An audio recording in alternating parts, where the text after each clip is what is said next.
Hey there everyone, and welcome back to the channel. In today's video I will be doing a in-depth Infernity Fiendsmith Desirae version deck profile. It's the variant I've been currently been running at events and online, and I've been really liking it. It's yeah, very nice in the competitive sphere at the moment. So like you can play a lot of non-engine in this variant, which is really cool.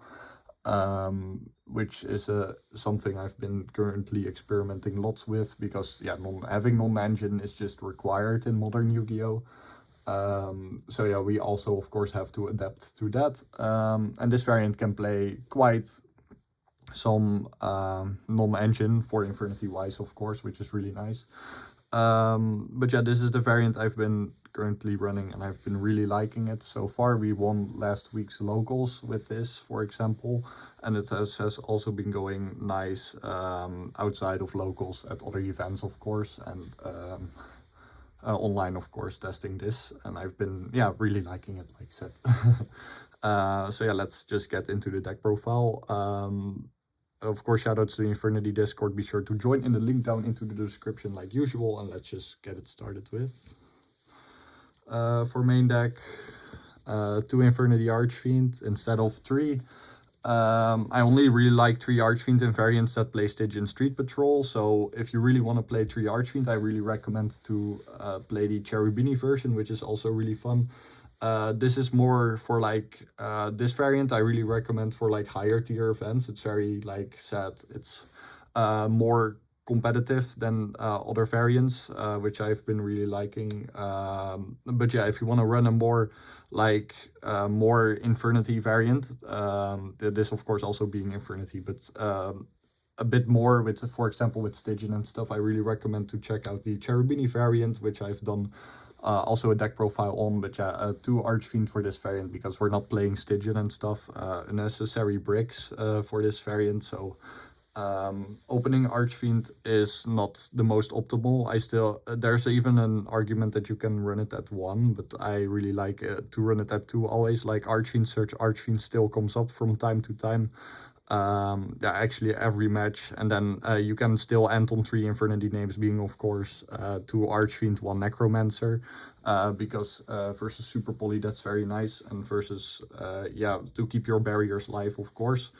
That's why I always at least run 3 Infernity names, so we can end on them, and because yeah, Archfiend is the best to play in that scenario for the 3rd name, because opening Archfiend is because all the Infinities are basically Garnets, of course, like they don't do anything in hand. But yeah, Archfiend is the best to see, because then you already have Archfiend access, of course. So that's why 2 in this variant. Like I said, if you really want to play 3, I really recommend to play the Cherubini variant, which is also really nice. But yeah, like I said, 2 for this variant is it for me. And like I said, I wouldn't play 1, I would always play at least 2, because of those of that certain reason that you can play around Super Poly, ending on your endboard with 3 Infernity names. It's really nice. Yeah, 1 Necromancer, you only need 1 for your standard combos, no need to play more because you will brick in more. It's only nice at 2 in Duke of the Mice variants, but even then you only need to play 1 because you only need 1 for your combos. So yeah, that's for the monster lineup. Next up, 1 Launcher, 1 Return of the Reaper. Both are searchable, of course, Launcher still being at 1. So sad, please Konami, just put it to 3 already. If it was at 3, we would play 3 for sure, but then the variant would look whole differently, of course. But yeah, 1 Reaper, because yeah, it's perfectly searchable with Archfiend. You rather not open it, because when I'm playing multiple, I always tend to open 2 of Reaper, and then it wouldn't do anything, so it's basically a brick. It's only good to see if you also play 3 Archfiend. So if you would, in the Cherubini version, for example, you can play 3 Reaper, because then you're playing 3 Archfiend, so then it's more adjustable to open Reaper, but for this variant, it's really not. It will really brick. Next up, 2 Barrier. You can also play a break, but then you're risking another brick. 2 Barrier is enough, because your endboard is gonna be Desirae, Caesar, Soul of Rage, and then 2 to 3 Infernity names with 2 Barrier set. which is enough. Which is enough good end board. You're risking another brick, and to be fair, it's kind of overkill. So yeah, 2 barrier it is. Like I said, you can play the break, but yeah, I wouldn't. It's basically, like I said, overkill, and you're risking another brick. That's it basically. Next up, for the more monster lineup, more of the engine, we're playing, of course, 3 Torguide. It's your main starter, best starter to see. You just want to see Torguide because it's our normal summon for the deck. It's your main starter, like I said. Next up, triple Buyo. Buyo is really important to play at 3 in this variant because you really want the Mutiny in the Sky access. If you have Mutiny in the Sky access, you can end more consistent on Desirae on your end board. And if you open 2 Buyo, it's basically the same effect as normal summon Torguide, because you normal summon Torguide special Buyo from deck, and otherwise it's normal summon Buyo, use Buyo's effect from hand, special summon, and then you do the exact same play basically. Next up, 1 Mutiny in the Sky to Search of Buyo, no need to play more. And 1 Unchained Soul of Sharvara. For the Unchained engine, I cannot express how good the Unchained engine is. It makes you so that you can play under draw, and it's just really good to have as a playmaker / extender in your deck, because it's searchable with Soul Lord of Yama. But yeah, the most important thing about the Unchained engine is that you can still play under draw, so you can make Caesar Rage and even Desirae if you also have Mutiny in the Sky access, which is pretty important. And yeah, you will get hand trapped a lot, so having the Unchained stuff in your deck makes it so that you can keep on extending, which is really nice. And just in general, Yama is just an insane card, of course. So yeah, that were for the Infernity lineup, basically. Next up, for the Fiendsmith lineup, we're playing 3 Fiendsmith Engraver, and 1 Lacrima, 1 Lurie, 3 Engraver. It's a 1-card starter, so of course you want to play it at 3, you want to see it. It's really nice to open in combination, so you can play more around hand traps, of course. But yeah, you just want to see Engraver. Also, it's grind game material. You only need 1 Lacrima because we're playing Torguide as our normal summon, so no need to play more Lacrima, and Lurie to Search of Tract, of course. We're playing also 3 Fiendsmith's Tract. It's actually a 1-card combo in this variant, because Tract is a 1-card combo if you play Fiendsmith Lacrima, which I will showcase in the combo guide. But yeah, that basically it's also a 1-card combo. It's really nice to see, because like how many more plays you have, how much more you can play around hand traps and stuff. So 3 Tract it is for sure. Like I said, this is a Desirae version, so of course we will be maxing on Fiendsmith stuff, because they are really important to see for grind games and for starting / extending. We're also playing 1 Sanct. Always start with Engraver, Search, Sanct in order to respect draw. And then Fiendsmiths in Paradise. You side this out going second, of course, but if you get hand trapped quite a lot, you still have Lacrima and Requiem in graveyard. You go for Lacrima's summon Requiem, Requiem summon Lacrima, Lacrima dump trap, and then you have an interruption with the trap. Of course, with Desirae, it's just really solid interruption if you get hand trapped a lot. It really could mean a difference having that extra interruption, and the trap is just really nice. To see, it's also searchable with Engraver, which is really funny. Like the first effect of In Paradise also comes up from time to time, which is really funny. But yeah, you side it out always going second. Then for non-engine stuff, like I said, we're playing a lot of non-engine, 3 Fuwalos, 2 Perulia, and 3 Ash for monster hand traps. The Perulia is like, I've been testing it in main deck, and it has been really nice for me.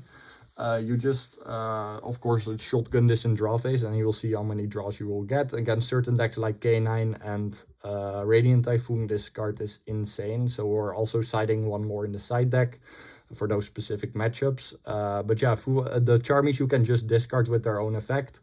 And Ash Blossom is basically 3 more copies of Called By against Charmies, because this deck dies to Charmies. Like, because of the Unchained engine, we can easily still end on a board under draw. But yeah, the Fuwalos in general, also Meowls, but nobody is really playing Meowls anymore. But those really kill this deck, so we're playing at as many counters we we can play, of course. Also, sometimes you get hand trapped a lot and you still have Ash in your hand. Then you can end on a small midi board like Rage Caesar and with Ash on hand, which is also really solid. Which also comes up from time to time because like everybody's playing so many non-engine, so you have to think about, you will get hand trapped, of course. But yeah, otherwise, if you open this and you don't get Charmid, you can discard this with Muckraker, or you can discard this with a Bow, or like said, you can end on a mini board with still Ash on hand and still have Caesar, Rage, and Ash as interruption, which is really good. Next up, 1 Talent, 1 Caldby, 3 Forbidden Droplet, and then lastly 3 Imperm. I really like Droplet in combination with the Charmies in the main deck. I explained that every deck profile. But yeah, having Droplet and Charmies in main deck is so good for going second. And Droplet in general is also like a good card to see because if you get, for example, Charmy and you don't have a counter, you can still end on Droplet, which is an interruption, which is really nice. And yeah, mostly going second in combination with the Charmies, it's so smooth, it feels so nice. I really recommend to play that in your deck for sure. 1 Talent, searchable with Trust after post side deck, of course. But yeah, if you see it, you see it. Same with Caldby, you know, you see it. You gotta respect hand traps.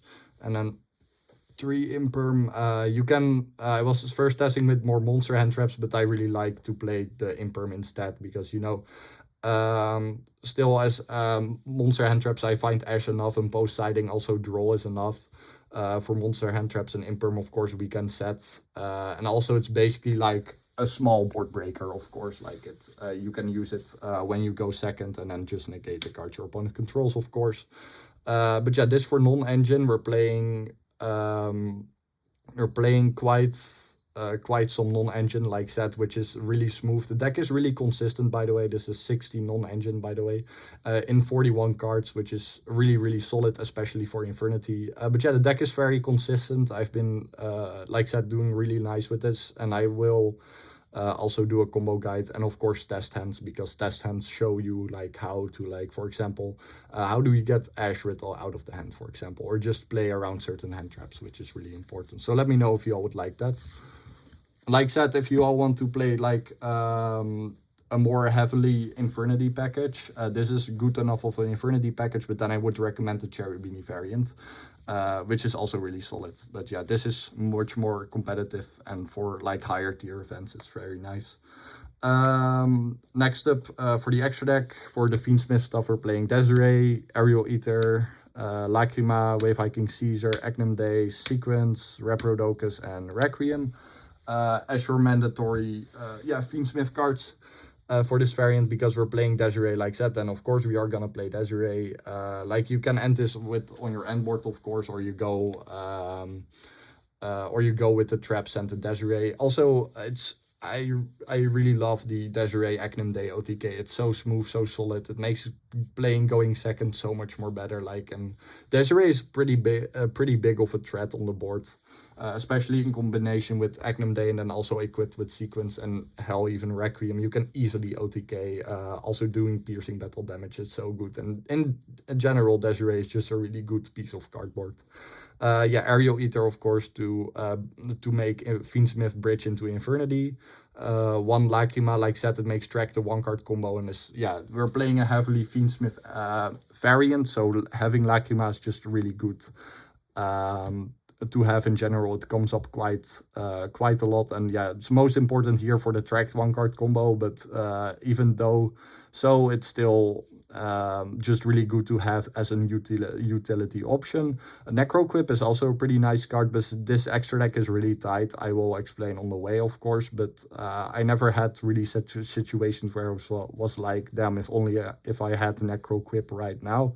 Necroquip is a really good card for Fiendsmith, of course, but it is better in like monster hand trap based decks, and Infernity is not precisely the most monster hand trap amount of a deck, because Necroquip gives that extra draw, of course.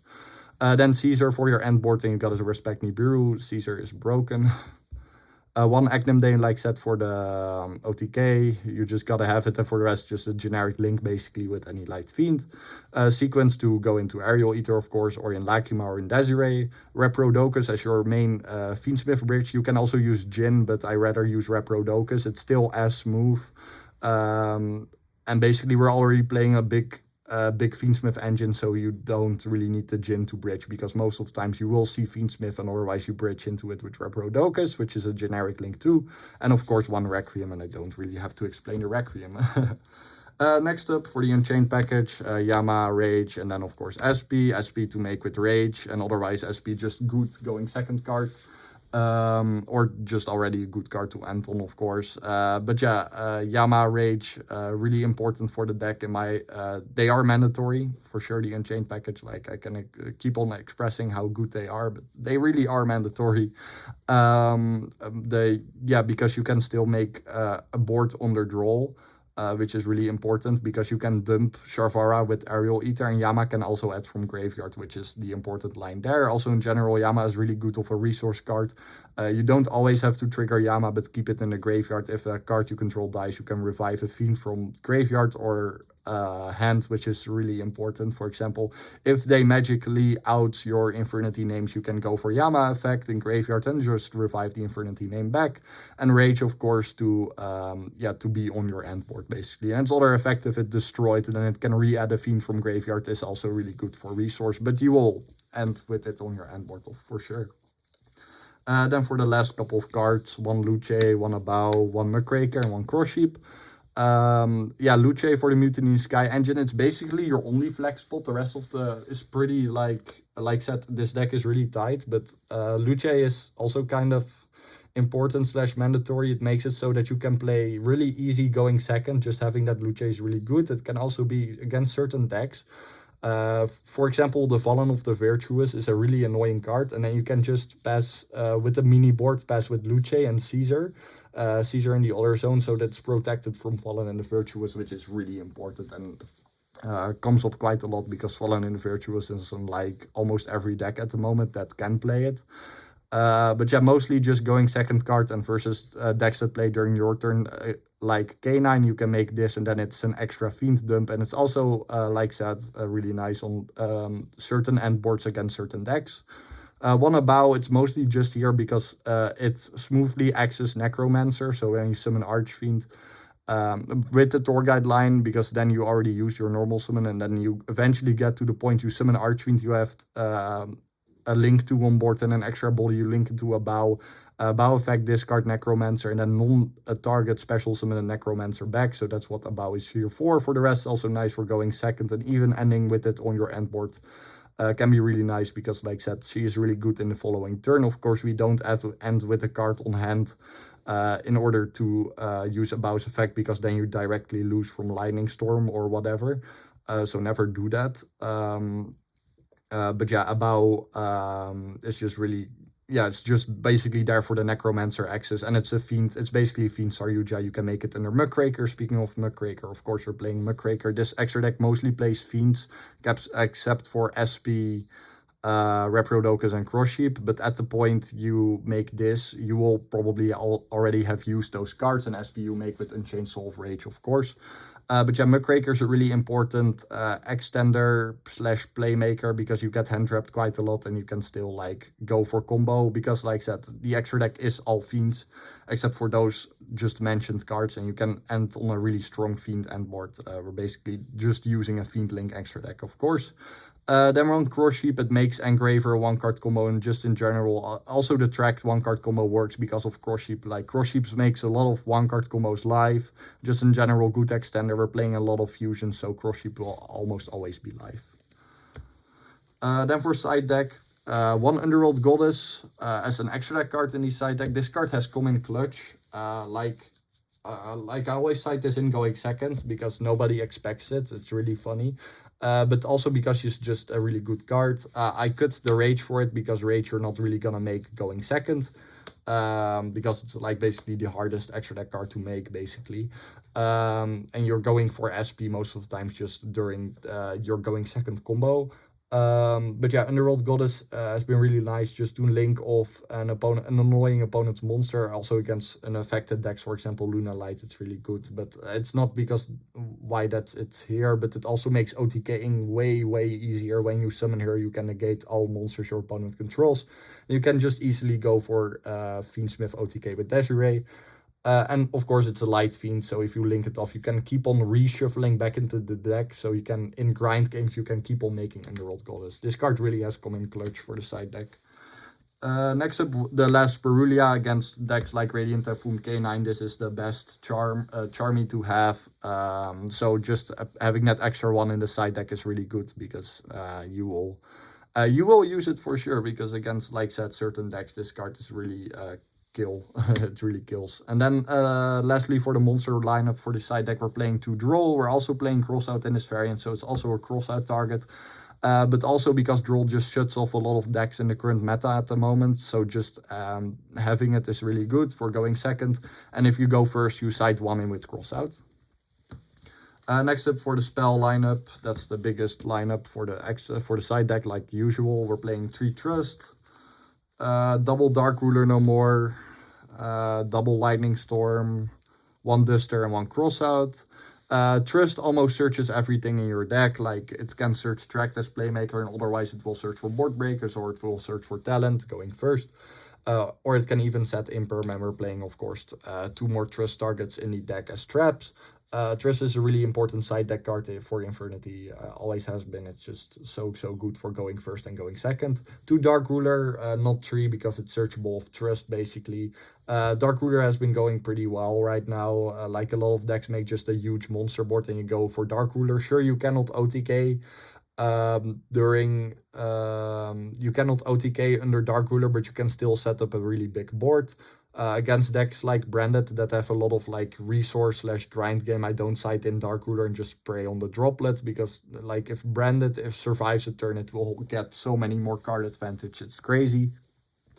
So yeah, that's why 2 Dark Ruler no more. It has been really nice, especially in this variant. I like it more than evenly in this variant, because you can just rip the board apart.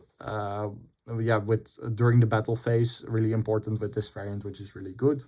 Then 2 Lightning Storm, 1 Duster, yeah, respect back row decks. And this is also mostly against back row decks, but yeah, it also comes up as just a board breaker to destroy monsters.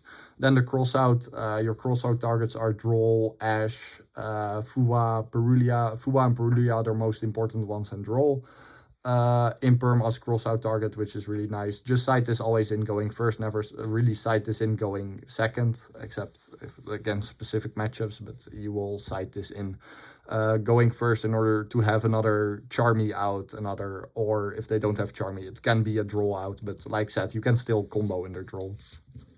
It's mostly there against Charmies.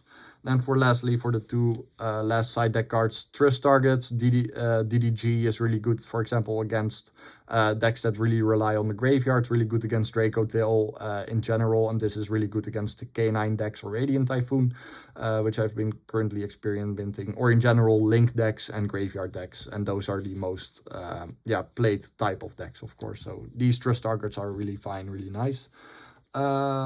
But yeah, that was it for the deck profile. I hope you all enjoyed. If any more questions, let me know in the comments down below. I already want to say, if you want to, like I said, want to play a more bigger Infernity package, of course, this is an Infernity deck for sure, because like they are there in the deck list and you want to get to them in order to end on your Infernity stuff. Infernity always has been using the most generic extra decks available, and that is this at the moment. The Fiend extra deck is just so good. But yeah, then I would recommend to play the Cherry Beanie variant. But this is really like, has been going nice really on online ladder platforms. Against more of the top tier decks. This variant is more made around for the top tier decks. Also at my locals, a lot of meta is played, so this variant has been going pretty smoothly for me. And yeah, for higher tier events. But yeah, otherwise I would recommend the Cherry Beanie variant. I hope you all enjoyed. I hope you all enjoyed mostly, and I hope everything was good information. Just let me know in the comments down below, and if any more questions, let me know in the comments, and I'll be there as soon as possible. Thank you all so much for watching. Thank you all so much for the support. See you on the next video. Also, let me know what you all would like to see next. See you all. Bye bye. Have a great day.